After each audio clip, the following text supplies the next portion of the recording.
Cuando ves a alguien, ¿no te has preguntado qué sucede en su cabeza?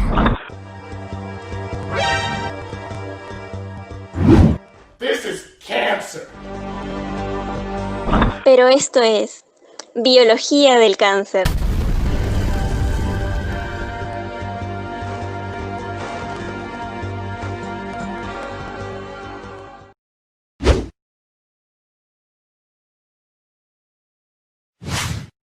El cáncer constituye un problema con gran impacto en las personas y a nivel económico. En los últimos 25 años la tasa de mortalidad por cáncer ha aumentado considerablemente alrededor del mundo. Se puede decir que el cáncer es una enfermedad genética, ya que podemos rastrear alteraciones hasta dentro de genes específicos, pero en la mayoría de los casos no es hereditario. Si consideramos el cáncer una enfermedad hereditaria, quiere decir que el gen defectuoso se encuentra dentro de los cromosomas de uno de nuestros padres, que se transmite al cigoto.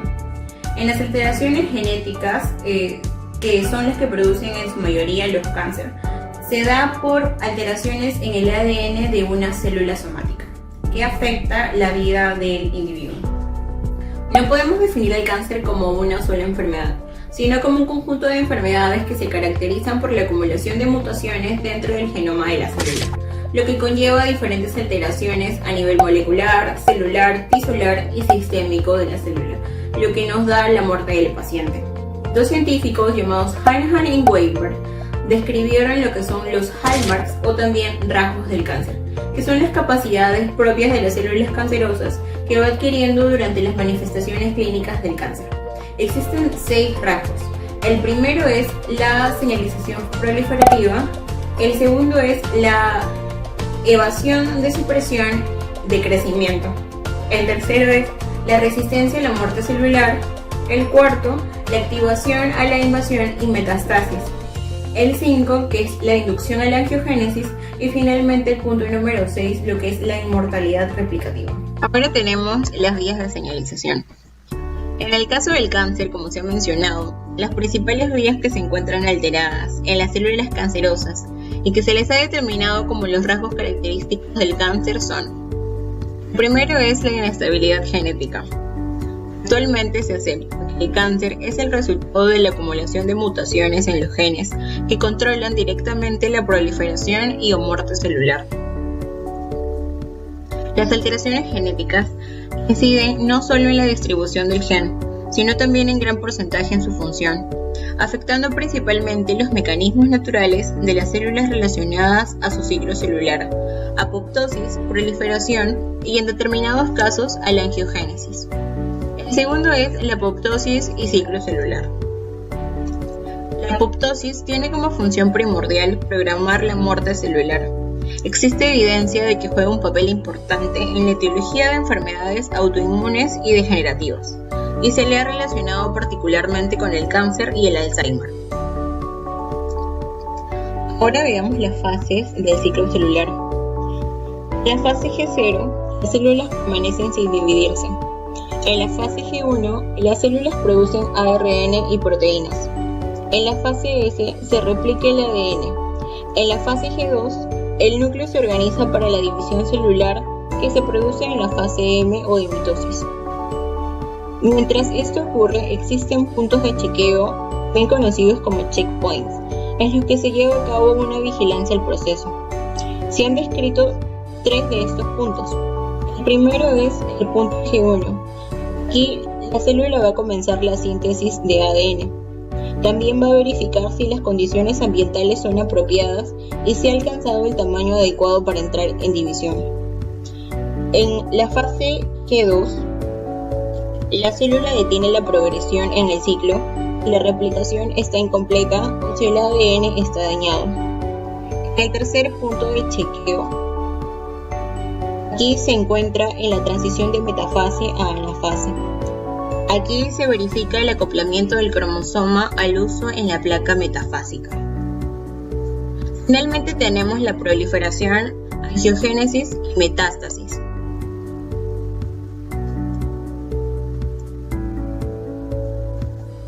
Dentro de los mecanismos reguladores en las células tumorales, encontramos de manera general que estas células se duplican aceleradamente y que su tasa de proliferación es mayor a la del tejido normal de origen. Esto principalmente debido a que su ciclo celular y sus puntos de regulación se encuentran desregulados, activando oncogenes y apagando los genes supresores de tumor. Esta desregulación permite el escape de las células tumorales de su ciclo celular normal, promoviendo la invasión de esos vasos sanguíneos que nutren el tumor mediante una angiogénesis y que incluso permiten que estas células salgan a circulación e invadan otros tejidos u órganos, en el proceso conocido como metástasis. Veamos un ejemplo. El gen BRCA1 proporciona instrucciones para preparar una proteína que actúa como un supresor de tumor. Las proteínas supresores de tumores ayudan a evitar que las células crezcan y se dividan demasiado rápido o de manera incontrolada. La proteína BRCA1 está implicada en la reparación del ADN dañado. En el núcleo de muchos tipos de células normales, esta proteína interactúa con varias otras proteínas para reparar las roturas en el ADN. Las células cancerosas presentan un conjunto de características que le permite diferenciarse de una célula normal. Estas características le permiten a una célula individual formar una masa de tumor y metastasizarse en diferentes partes del cuerpo.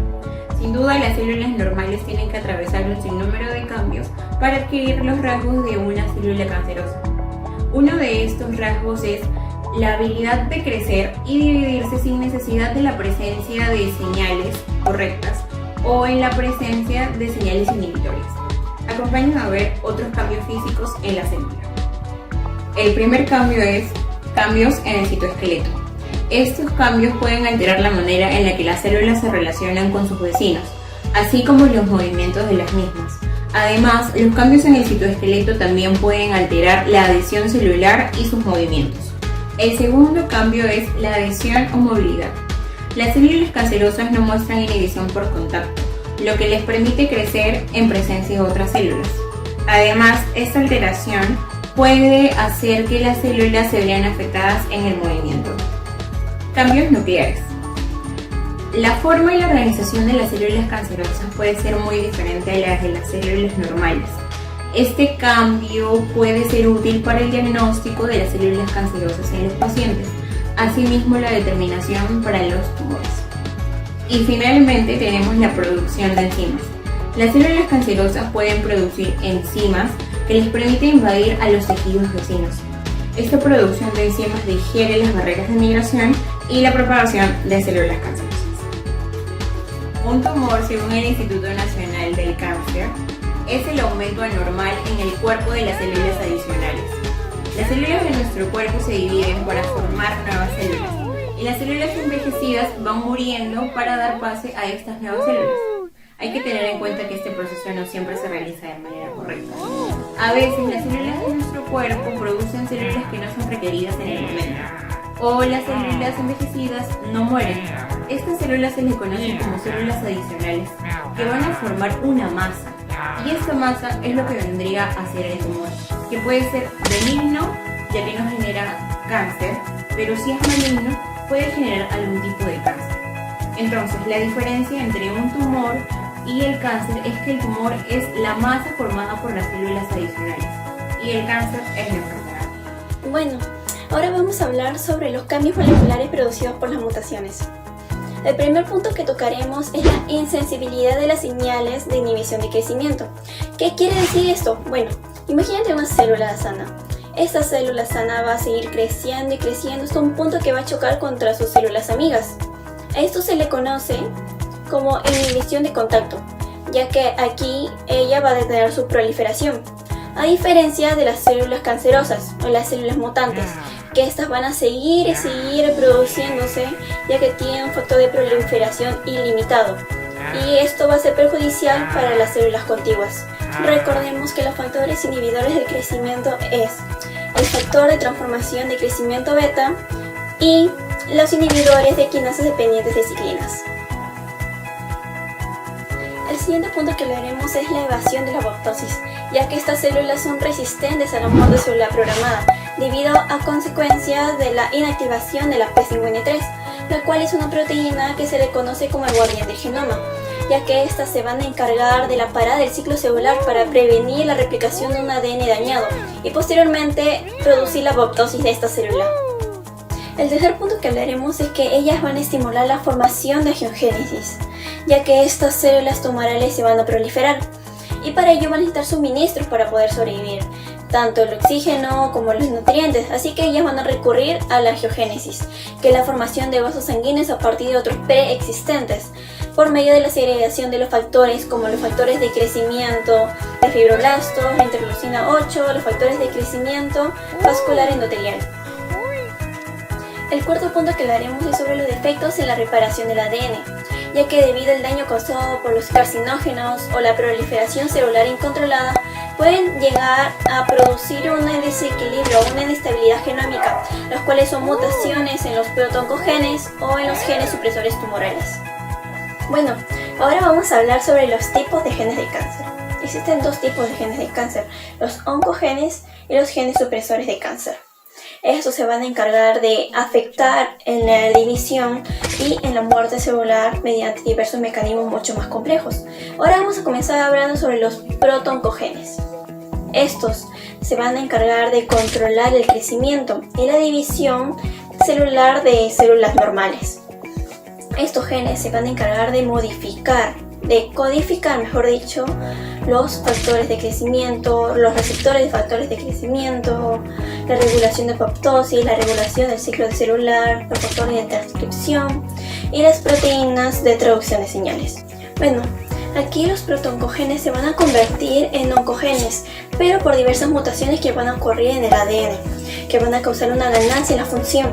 Y como producto se va a originar una proteína que va a funcionar sin la ausencia de eventos activadores normales o una cantidad aumentada de la proteína normal.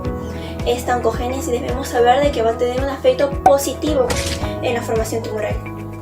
Bueno, entre las causas de estas mutaciones se va a encontrar el benceno, que este va a estar ubicado en el entorno y va a ser ingerido y posteriormente va a ser activado por el metabolismo de nuestro organismo.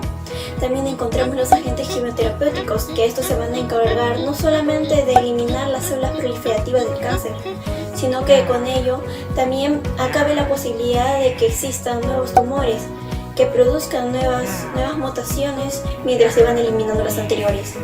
También encontramos las radiaciones ultravioleta, las radiaciones ionizantes, entre otros. Bueno, ahora nos toca hablar sobre los genes supresores tumorales. Estos van a tener un efecto negativo sobre la formación tumoral, a diferencia de los oncogenes. Estos generalmente se van a reprimir el crecimiento celular y su función se va a perder en el cáncer, debido a la estructura diploide que se presenta en las células de los mamíferos. Ambos alelos deben estar inactivados para que puedan perder completamente la función de un gen supresor tumoral. Existe un tipo de genes supresores tumorales muy importante llamado los vigilantes del genoma, que en lugar de controlar el crecimiento de la misma célula, este se va a encargar de controlar la capacidad para que se pueda mantener la integridad del genoma, de su genoma, como lo que codifica la proteína P53. Ahora vamos a tocar el punto de las fases del cáncer. Las fases del cáncer se van a producir desde las primeras mutaciones de las células hasta que las enfermedades logren su etapa final. A esto se le conoce como la historia natural. En los adultos, el desarrollo de la proliferación de las células tumorales van a virar en un periodo de meses a décadas, a diferencia de los niños, ya que como ellos presentan células inmaduras, sus células mutantes se van a proliferar con mayor rapidez y por ende el proceso y la evolución de ese tumor se va a dar en un tiempo corto. El cáncer presenta 4 fases. La primera es la fase 0. Lo que ocurre aquí son los cambios celulares que dotan a las células de características malignas, como puede ser la multiplicación descontrolada o la capacidad de invasión. Esta etapa es la más larga y también se le conoce como fase de inducción, pudiendo llegar a durar hasta 30 años. Esto se debe a que no es diagnosticable, porque no presenta sintomatología. Luego va a seguir la etapa 1A, la cual es la segunda etapa o también se le conoce como la fase in situ. Esta se va a caracterizar por la presencia de una lesión cancerosa microscópica que se va a localizar en el tejido lesionado o originado. Aquí en los adultos puede llegar a durar de 5 a 10 años dependiendo del tipo de cáncer. Luego vamos a continuar con la etapa 2A. Posteriormente la lesión va a comenzar a extenderse fuera de su localización y va a llegar a invadir tejidos u órganos adyacentes. Esta etapa puede llegar a durar de 1 a 5 años y también se le conoce como la fase de invasión local. Aquí sí va a presentar sintomatología y va a depender del tipo de cáncer y dónde esté localizado. Por último, esta enfermedad se va a diseminar fuera de su lugar de origen y fuera de los órganos o tejidos adyacentes, llegando a invadir así órganos a distancia. Esto se le va a denominar metástasis. Y por último, la cuarta fase, la cual es la fase terminal. Esta fase se caracteriza por la existencia de una enfermedad oncológicamente hablando avanzada, lo cual va a ser progresiva e incurable, y también se le conoce como cáncer terminal. No se responderá a tratamientos usados habitualmente, lo que se va a acompañar de múltiples síntomas que van a generar malestar tanto para el paciente como para sus familiares. ¿Sabías que 4 de 10 cánceres se pueden evitar? Evitar entre comillas, porque nadie está libre de tenerlo, pero es tu deber como persona lograr mitigar esos riesgos de poder padecerlo. Recuerda que realizar ejercicio, tener una dieta saludable libre de grasas, vacunándote, evitar el consumo de bebidas alcohólicas pueden llegar a reducirlo. Y un chequeo rutinario pueden llegar a detectarlo a tiempo y así salvarte la vida.